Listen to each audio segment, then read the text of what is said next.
If you stream Forza Horizon 5, record gameplay, or just want a cleaner on-screen experience, turning on streamer mode is a really useful setting to know. It helps reduce distractions and keeps your gameplay presentation a lot more focused.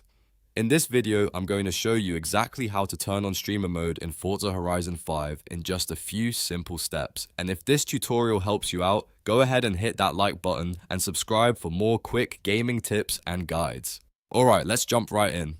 First, while you're in Forza Horizon 5, press the escape key on your keyboard to open the main pause menu. If you're using a controller, open the pause menu the same way you normally would. Once the menu is open, look for settings. This is where all of the game's main options are stored, including audio, controls, graphics, and accessibility settings. Click on settings to open the settings menu. After that, you want to go into audio. This is the section where Forza Horizon 5 keeps its sound-related options, and streamer mode is located in this area. So once you're inside audio, scroll down through the list of options carefully. Keep going until you find streamer mode. Depending on your screen size and resolution, it may take a little scrolling to get there, so don't rush it.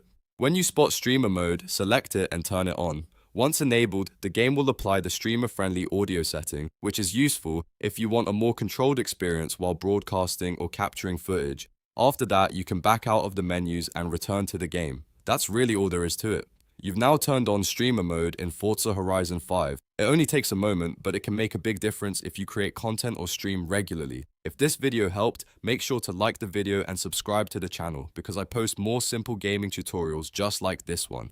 Thanks for watching, and I'll see you in the next guide.